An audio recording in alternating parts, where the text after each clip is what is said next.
The council chamber floated in space above Axios Prime, a neutral world where no single species held power. Inside the massive hall, representatives from hundreds of alien races sat in curved rows that rose like theater seats. At the center stood a platform where speakers presented their cases. Admiral Sarah Chen walked to that platform now. Her dark blue uniform looked plain compared to the shimmering robes and elaborate armor worn by other delegates. She carried only a simple data pad. Behind her, Earth's flag hung quietly. No gold trim, no fancy designs, just blue and green and white. She cleared her throat. The translator devices built into every seat converted her words into hundreds of languages at once. Honorable members of the Galactic Concordat, Sarah began. I come before you to discuss the defense budget for the next cycle. Humanity requests continued funding for patrol operations along the Outer Rim territories. A sound like wet clicking came from the Zetharian section. Their ambassador stood up. He was tall and thin, with skin that looked like purple glass. When he spoke, his voice dripped with amusement. Patrol operations, he repeated. How noble. Tell me, Admiral, what exactly do your ships patrol? Empty space? Laughter rippled through the chamber. Not polite chuckles, but real laughter. The kind that made Sarah's jaw tighten. We patrol the dark zones, she said calmly. The areas between established shipping lanes where nothing happens, interrupted Ambassador Vexthal of the Kryn Empire. He rose from his seat, his forearms spreading wide. The Kryn looked like massive insects made of metal and flesh. We have reviewed your reports, human. In 10 years of patrols, you have engaged precisely 0 hostile forces. You respond to distress calls that turn out to be equipment malfunctions. You investigate sensor readings that reveal nothing. More laughter. Sarah noticed that not everyone was laughing. Some of the younger species, the ones with colonies in the outer regions, stayed quiet. But the core worlds, the rich, powerful, ancient civilizations, they laughed the loudest. Perhaps, Sarah said carefully, the reason we encounter so few threats is because our presence prevents them. Or perhaps, Vexthal shot back, there are no threats at all. Your species sees danger everywhere because you are, forgive me, paranoid by nature. You come from a world where you were the apex predator, and you cannot imagine a galaxy at peace. The Zetharian ambassador nodded eagerly. Your technology is outdated.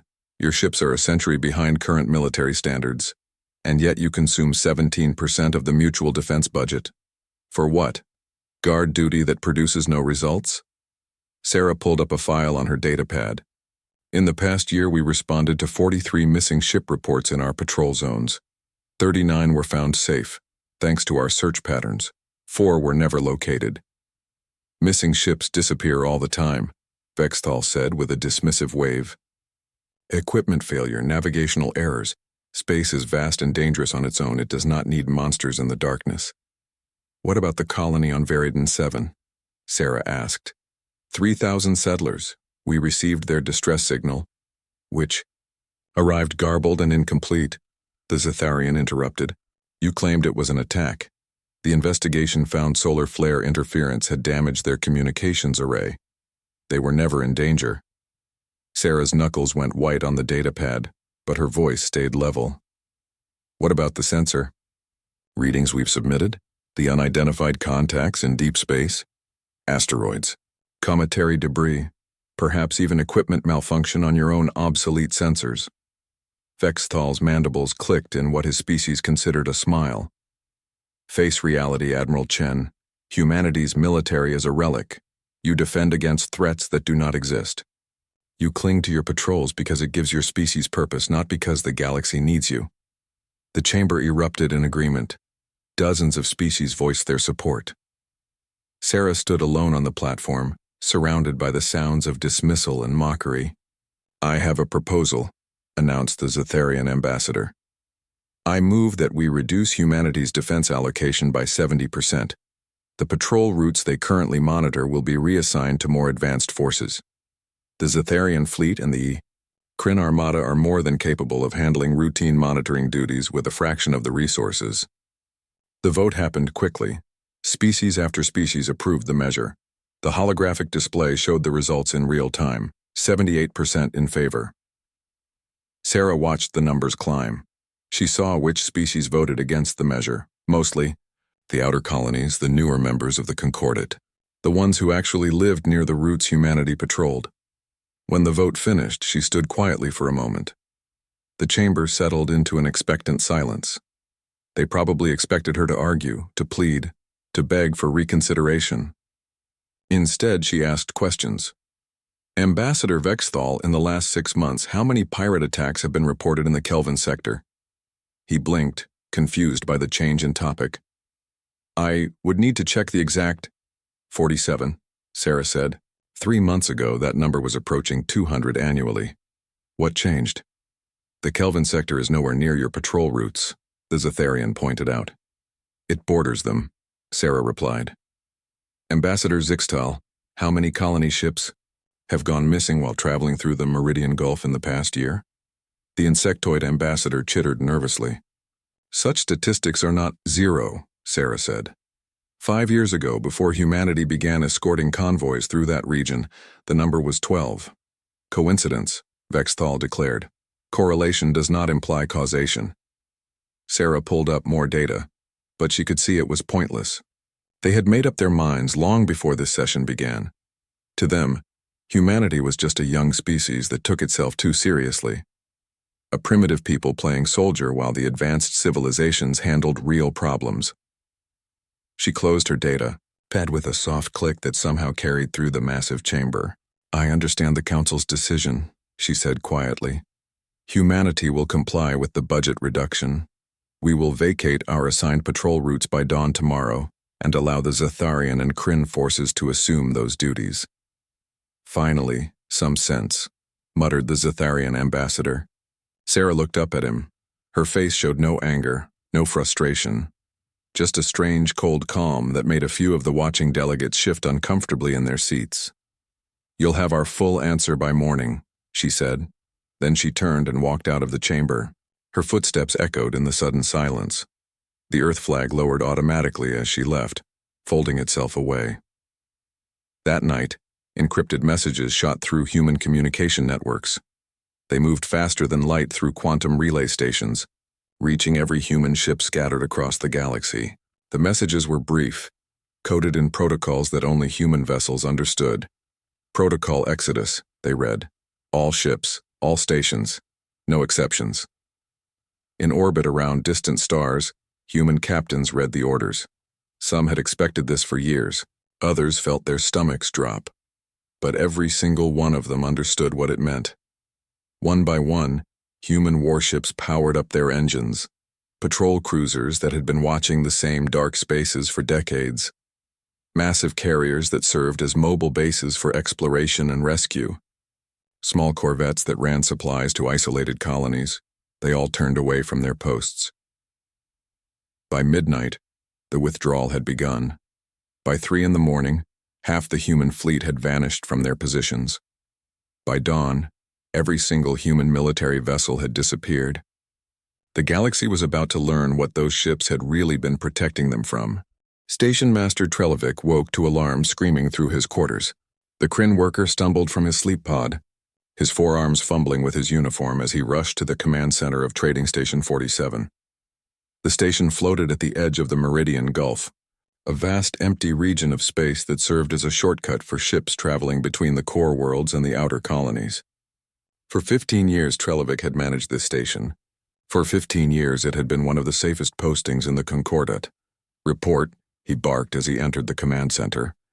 His assistant, a young Zetharian named Kix, looked up from her console. Her purple face had gone pale, almost white. Sir, the sensors, they're showing nothing. What do you mean, nothing? What are the alarms for? That's just it, sir. The alarms are because the sensors show nothing. No patrol ships. No escorts. The human vessels that always monitor this sector, they're gone. All of them. Trelevic felt his primary stomach tighten. Gone, define gone. They left, sir. Sometime during the night cycle. Our automated systems triggered alerts when they detected the absence of expected military assets. Get me the human patrol coordinator, Trelevic ordered. Kix worked her console for a moment, then shook her head. The communication channel is closed, sir. It's not even offline, it's just... removed from the network. For the first time in his career, Trelvik felt real fear. He had never realized how much comfort came from knowing those human ships were out there, running their quiet patterns through the dark. Across the galaxy, similar scenes played out. Station masters, colony governors, and shipping coordinators all woke to the same impossible reality. Humanity's military presence had simply vanished overnight. The Galactic Council reconvened an emergency session only 6 hours after their previous meeting had ended. This time, the laughter was gone. "This is unacceptable," Ambassador Vexthal declared. His confidence from yesterday had developed a sharp edge of worry. Humanity cannot simply abandon their posts without proper transition procedures. They followed the Council's orders, pointed out Ambassador Relthos of the Vardine Collective. She was one of the few who had voted against the budget cut. "We told them to vacate their patrol routes. They did exactly that. We expected a reasonable handover period," the Zetharian ambassador protested. This is strategic," finished a voice from the chamber entrance. Admiral Chen walked in alone this time. She had not been invited to this emergency session, but no one stopped her. She moved to the center platform and placed her datapad down. "Humanity formally withdraws from all mutual defense pacts with the Galactic Concordat," she announced. Her voice was steady, almost pleasant. "We are recalling all military vessels to defensive positions around human-controlled space. We will no longer patrol areas where our presence is deemed unnecessary." "You can't do this," Vexthal said, but his voice lacked its usual power. "We can, and we have," Sarah replied. "For decades you've asked what we do out there in the dark. Now you'll find out. You wanted to see what the galaxy looks like without us. Consider this an educational opportunity." "This is a tantrum," the Zetharian ambassador said, though he sounded like he was trying to convince himself. "You're upset about the budget vote and you're being childish." Sarah smiled, but there was no warmth in it. "If you believe that, then you have nothing to worry about. Your superior forces can handle the patrol routes. In fact, I'm sure everything will be fine." "How long will this withdrawal last?" Relthos asked quietly. "That depends," Sarah said, "on whether the threats we've been monitoring for a century suddenly become visible to those who refuse to see them." She left without waiting for dismissal. Behind her, the Council erupted into arguments and accusations. Some species blamed humanity for abandoning their duty. Others blamed the core worlds for forcing the situation. A few, the ones with colonies in the outer regions, simply looked afraid. The Zetharian and Kryn empires, proud and wealthy and powerful, dispatched their fleets to fill the gaps. State-of-the-art warships with weapons humanity couldn't match, with sensors decades more advanced, with crews trained at the finest military academies in known space. It would take 3 weeks for those fleets to reach their new patrol positions. The ships had to travel from the core worlds, where they had been stationed for show more than function. In those 3 weeks, the empty spaces between stars would go unwatched. On human colony worlds, people gathered in public spaces to watch the news feeds. They saw the Council's confusion and the core world's dismissive confidence. Some humans felt satisfaction. Others felt worry. But all of them understood something the galaxy was about to learn. Their parents, their siblings, their friends, the ones who served in humanity's fleet, had been fighting a war for generations. A quiet war. A secret war. And now that war was about to become everyone's problem. In the deep spaces where human ships had patrolled, in the dark zones where instruments flickered and sensors gave strange readings, something noticed the absence. For 80 years, those warm metal shapes had moved through the void. They emitted energy and heat. They shone lights into the darkness. They were persistent and watchful and, most importantly, dangerous. The things in the dark had learned to avoid them, to hunt in places where the bright metal shapes did not venture. But now the metal shapes were gone. The first victim was a Zetharian supply convoy, 12 automated cargo ships traveling through what they had always considered safe space. They carried food and medicine to a colony world called Thresh. The convoy never arrived. When search parties finally reached the last known coordinates, they found debris. Not the clean debris of an explosion or collision. The ships had been opened, like someone had peeled them apart to get at what was inside. The metal was scorched in patterns that made no sense. And there was biological residue. Something organic. Something that shouldn't exist in deep space. The report was classified immediately. The Council told the public it was a tragic malfunction, A chain reaction in the cargo containers. Very sad. Very unfortunate. Then a Kryn mining outpost went silent. 300 workers. When the relief ship arrived, they found the facility intact but empty. The workers were simply gone. The equipment was still running. Food sat half-eaten in the cafeteria, and on the walls of the dormitory someone had written in 6 different languages. They came from the dark. That report was also classified, but you can't classify panic. Station masters talked to each other. Ship captains shared rumors. Colony governors demanded answers. Ambassador Vexthal stood before the council once more. His forearms trembled slightly. "We need to contact humanity," he said. "We need to ask what they know about these incidents." "We know what they'll say," the Zetharian ambassador replied. "They'll claim they were right all along. They'll use this to embarrass us." "Then let them," Relthos said firmly. "If they have information that can save lives, our pride is a small price to pay." The message went out through official channels. A formal request for consultation. Would humanity share data on anomalous activity in the former patrol zones? Admiral Chen's response was brief. It was also broadcast on every public channel in the galaxy. Every species heard it. Every colony saw it. For 80 years, humanity has encountered hostile entities in deep space. We have engaged them. We have lost ships and crews fighting them. We submitted detailed reports to this council for decades. Every report was classified, dismissed, or explained away as equipment malfunction or human paranoia. We shed our blood in silence to protect people who did not believe the threat existed. She paused, and when she spoke again, her voice was cold as ice. "Yesterday, you called us obsolete. You laughed at our warnings. You mocked our sacrifice. Now you can see what we saw. Now you can face what we faced. We hope you have better luck than we did with those superior ships and advanced technology." The transmission ended. The galaxy suddenly felt much darker. The first real battle happened on day 9 after humanity's withdrawal. A Kryn colony world called Sectar Prime, home to 2 million civilians, detected unknown contacts at the edge of their system. The contacts moved wrong, not like ships using conventional engines or even jump drives. They seemed to slip through space in ways that made sensors glitch and tracking systems fail. The Kryn defense fleet scrambled to intercept. 20 warships, each one a masterpiece of military engineering. Weapons that could crack planets. Shields that could withstand nuclear blasts. Crews trained for every known combat scenario. They encountered something they had no training for. The enemy ships, if they could be called ships, looked like they had been grown rather than built. Organic curves mixed with crystalline structures. They pulsed with a sickly green light that made viewing screens distort. When the Kryn fleet opened fire, their weapons seemed to hit, but the damage healed almost immediately. The organic hull simply flowed back together. Then the enemy fired back. The weapons weren't lasers or missiles or anything the Kryn recognized. They were more like living things that burrowed into ship hulls and ate through metal and circuits. One moment a Kryn destroyer was fully operational.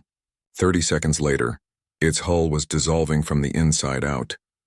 The battle lasted 40 minutes. The Kryn lost 14 ships. The remaining 6 retreated in disorder, their crews screaming about creatures that shouldn't exist. The defense coordinator on Sectar Prime sent a priority distress call to the Concordat. Then he did something he never thought he would do. He opened a channel to the nearest human colony, New Brasilia, and begged for help. The human response came from Admiral Chen herself, relayed through official channels.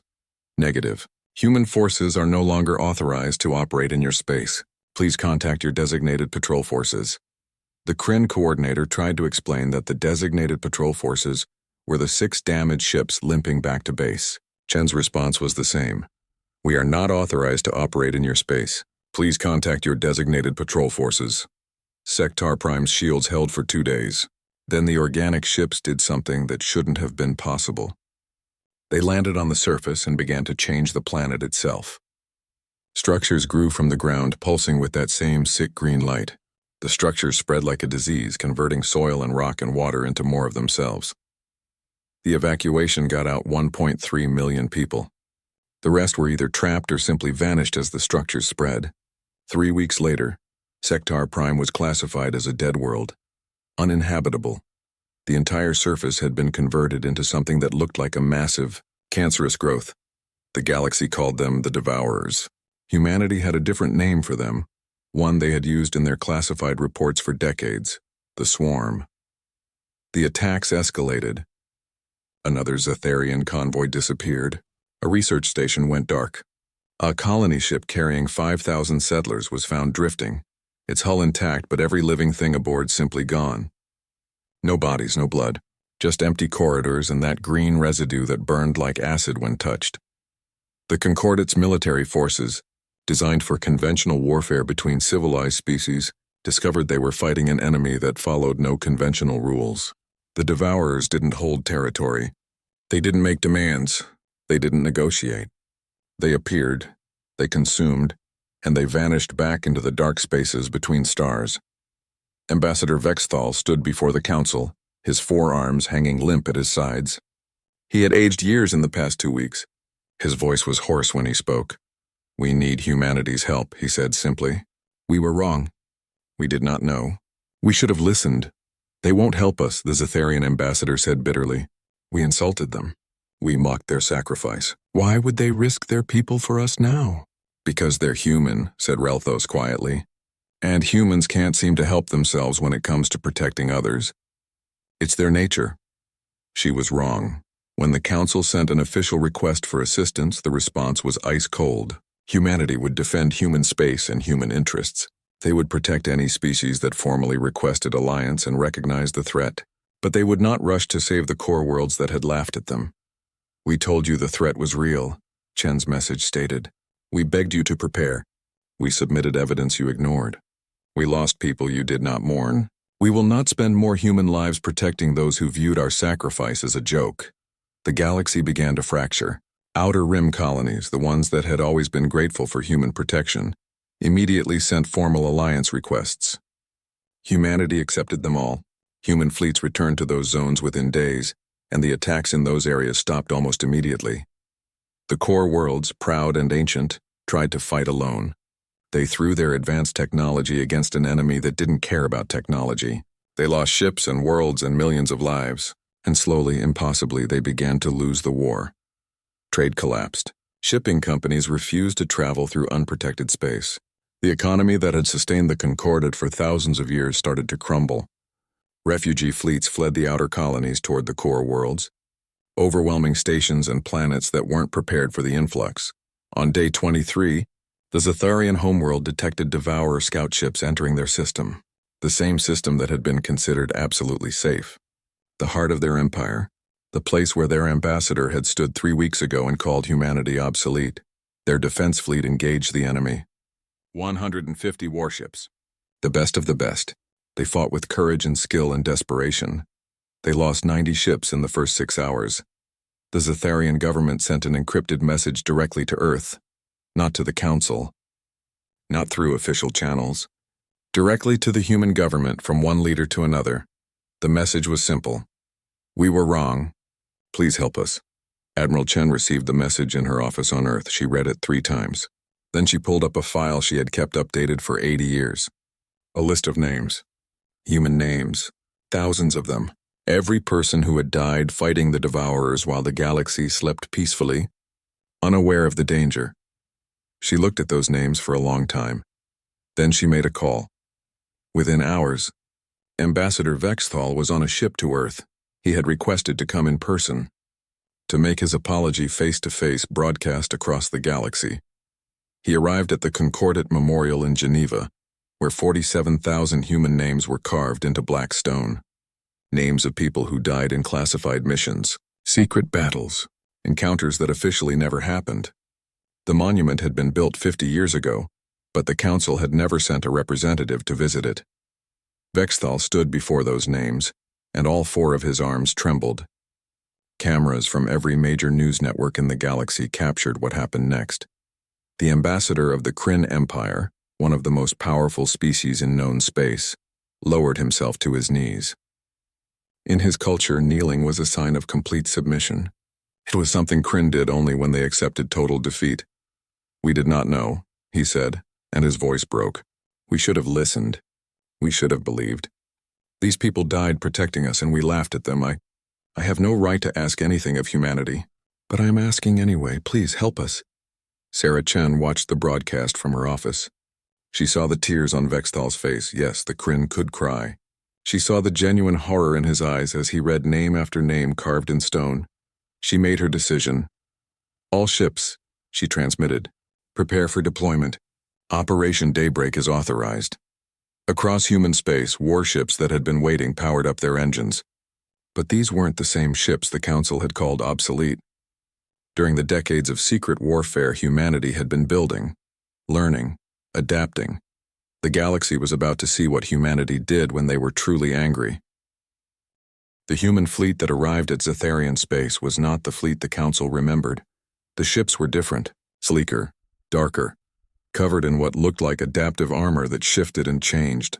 Their weapons were unlike anything in the standard Concordat arsenal. And most shocking of all, they moved with a precision that suggested they had fought this kind of battle many times before. Because they had. Admiral Chen commanded from the carrier Defiant, a massive ship that served as a mobile command center. Around her, 300 human vessels took up positions in the Zetharian home system. The Devourers had established themselves on 2 of the system's moons and were preparing to attack the homeworld itself. All ships, engage at will, Chen ordered. Remember your training. These things are dangerous, but they're not invincible. We've killed them before. We'll kill them again. The human ships opened fire, and the Zetharian defense forces finally understood what they had been missing.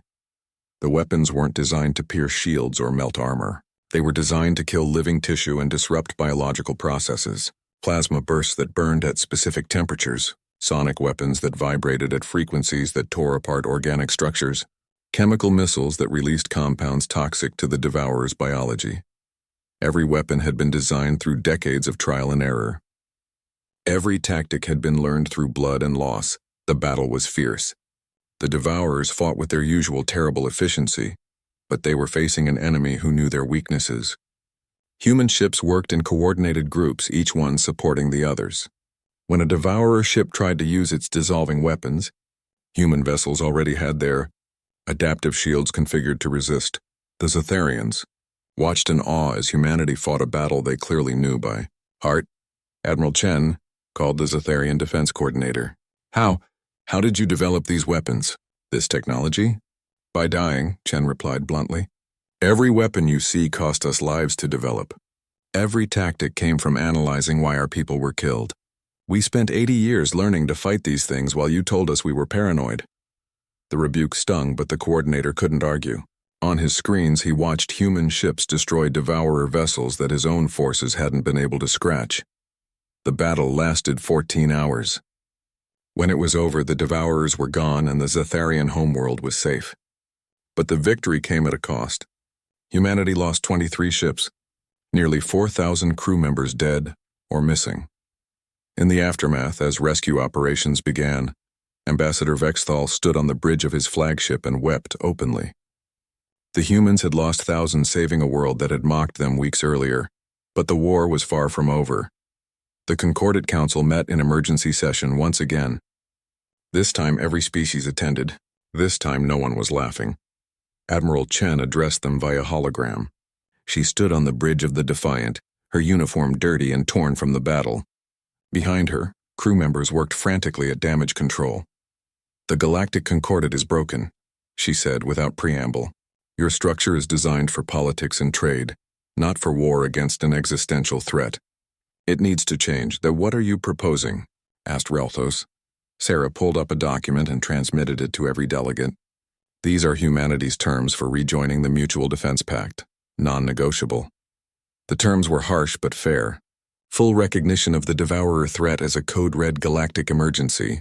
Autonomous human command of all anti-Devourer operations. Integration of human tactical doctrine into Concordat military training. Reparations for families of human casualties from the secret war. Formal apologies from the core worlds, and the establishment of a new military oversight committee with humanity, holding permanent veto power over strategic decisions. This is too much, protested the Zetharian ambassador, though his voice lacked conviction. You're asking us to hand over control of our own defense. We're asking you to let the people who know how to fight this enemy take charge of fighting them, Chen interrupted. You can keep your pride or you can keep your people. Choose. The vote was scheduled for the next day. The core worlds needed time to debate, to consider alternatives, to preserve what remained of their dignity. During that debate, 3 more systems fell to the Devourers. The core worlds split. The Zetharians and several other species voted to accept humanity's terms immediately. Better to live under human military leadership than die free. But others, led by wealthy merchant guilds and ancient royal families, refused. They would rather fight alone than admit they needed help from a species they considered inferior. The Concordat fractured officially. Some species aligned with humanity, accepting the new military structure. Others went their own way, insisting they could develop their own solutions given time and resources. The Devourers didn't give them time. The species that allied with humanity found their space protected immediately. Human fleets returned to their old patrol routes and beyond. The attacks in those zones dropped to nearly zero. The Devourers seemed to recognize the presence of their old enemy and avoided those areas. The species that refused help watched their colonies fall one by one. Among the species that joined humanity's alliance were some surprising names, young civilizations that had barely achieved spaceflight. They had no military to speak of, but they contributed what they could: resources, staging areas, industrial capacity. They called themselves the Remembrance Fleet, in honor of the humans who had died protecting them without recognition. Humanity taught them, trained them, shared the hard-won knowledge of how to fight in the dark. 4 weeks after the Zetharian homeworld battle, the Devourers launched their largest assault yet. A massive hive fleet containing hundreds of bioships emerged from deep space. Their target, the core worlds that had refused humanity's help. The ones who still clung to their pride. The core world defense forces scrambled to meet them. They knew they were outmatched, but they were determined to fight. Some things mattered more than survival. The battle was brutal and one-sided. The core world's ships designed for conventional warfare were torn apart. Their crews fought with desperate courage. But courage wasn't enough against an enemy that could dissolve their hulls and consume their weapons. Then, just as the Devourer fleet broke through the final defense line, new contacts appeared on sensors. The human fleet arrived in force. Not just the 300 ships that had saved the Zetharians. Thousands of vessels, including ships the galaxy had never seen before. Massive dreadnoughts that dwarfed anything the Concordat had built. Carriers launching fighters designed specifically for anti-Devourer combat. And support ships broadcasting signals that seemed to confuse and disorient the enemy. "This is Admiral Chen to all core world forces," came the transmission. "Pull back to safe distance. We'll take it from here." "But we didn't accept your terms," the core world commander protested. "We refused your alliance." "I know," Chen replied. "But you finally apologized. You finally admitted we were right. And more importantly, humanity doesn't abandon people in the dark. Even people who laughed at us. Even people who called us obsolete. We save who we can. It's what we do." The battle that followed was the largest engagement in galactic history. Human forces, augmented by ships from the Remembrance Fleet, fought with coordinated precision.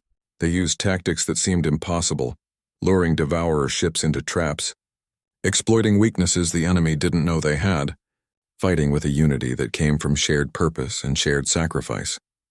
The younger species of the Remembrance Fleet, flying ships that were barely combat-ready, fought with ferocious determination. They had been trained by humans. They knew the stakes, and they remembered that humanity had bled for them when no one else would. The tide turned slowly. The Devourer hive fleet, so confident in its overwhelming numbers, found itself outmaneuvered and outfought. Human weapons tore through their bioships. The strange broadcast signals from human support vessels made the Devourers' coordination break down.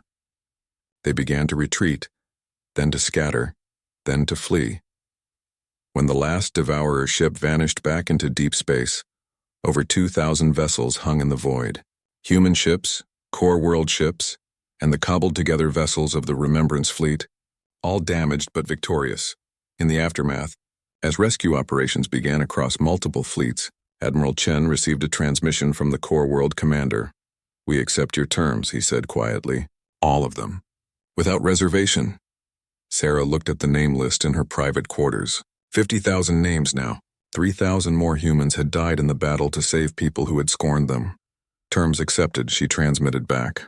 "Welcome to the Alliance." 3 months after the Great Hive Battle, as historians were already calling it, the galaxy looked very different. The old Galactic Concordat officially dissolved. In its place stood the new Concordat, restructured around humanity's military framework. The change wasn't just symbolic. Every aspect of galactic defense had been rebuilt from the ground up, based on principles humanity had learned through decades of secret warfare. The Council Chamber moved to Earth orbit. The new station was built around the Concordat Memorial, which had been expanded to include all species who died fighting the Devourers. The 50,000 human names were now joined by thousands more from the Zatharians, Kryn, and dozens of other species. Admiral Sarah Chen stood before the memorial now, on the day of the new Concordat's formal inauguration. She wore a new uniform, the one designed for her position as Supreme Commander of Concordat Defense Forces, but she had insisted on visiting the memorial alone before the ceremony. She touched the wall where the newest names were carved. Friends, colleagues, people she had served with for decades. They had died protecting a galaxy that didn't believe they existed. They know now, she whispered to the names. They finally know what you did. Behind her, footsteps echoed in the memorial chamber. She turned to find Ambassador Vexthal also alone. He had aged noticeably in the past months. The war had taken its toll on everyone. I come here every day, he said quietly, since the station opened. I read the names, all of them.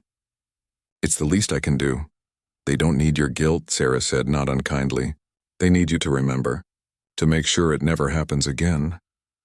That is why I support the new structure, Vexthal replied. The changes you proposed. Some in the core worlds call it human domination. They say we've traded the Devourers for human overlords. Sarah laughed bitterly. If we wanted to dominate the galaxy, we would have let the Devourers finish the job and then swept in afterward. The galaxy would have begged us to rule them. Instead, we're teaching everyone how to fight, training every species in anti-devourer tactics, sharing every secret we learned. That's not domination. That's preparation. I know, Vexthal said, and most of us know it too. But old attitudes die hard. The memorial chamber's doors opened, and a young officer, human, entered and saluted. Admiral, the ceremony begins in 10 minutes. Thank you, Lieutenant. Sarah straightened her uniform and looked at Vexthal. Ready to make this official? As ready as I'll ever be. They walked together to the main chamber where representatives from every member species waited. The chamber was enormous, capable of holding thousands. Every seat was filled. This wasn't just a political ceremony. This was the galaxy acknowledging it had been wrong. Sarah took her position at the center platform. Around her, holographic displays showed the new Concordat structure. At its heart was the Unified Defense Command, with humanity holding the primary leadership role. Not because of politics or power, but because they were the only ones who had fought the Devourers and won consistently. Members of the new Concordat, Sarah began, her voice carrying through the chamber. 3 months ago, the galaxy learned a hard truth. We are not alone in the universe, and not everything in the dark is friendly. For 80 years, humanity fought a secret war. We lost 50,000 people protecting those who did not believe the threat existed. The chamber was absolutely silent. We were called obsolete, paranoid. Our technology was mocked as primitive. Our warnings were dismissed as fear-mongering. And when we withdrew our protection, the galaxy saw what we had been fighting, saw what we had been dying to prevent. Sarah's hands gripped the podium. I want to be very clear about something. Humanity is not angry anymore. We're tired. We're grieving. But we're not angry. Because anger is a luxury we can't afford when there's work to do. She pulled up the holographic displays. They showed the new defensive network being built across the galaxy, sensor stations designed to detect devourer activity, fast response fleets stationed at strategic points, training centers where every species learned the tactics humanity had developed. This is what the new Concordat looks like, Sarah continued. Every species contributes according to their capability. Every species receives protection without question. And most importantly, every species acknowledges the truth. The Devourers are real, they are dangerous, and fighting them requires unity. A young delegate from one of the newer species stood. He looked nervous but determined.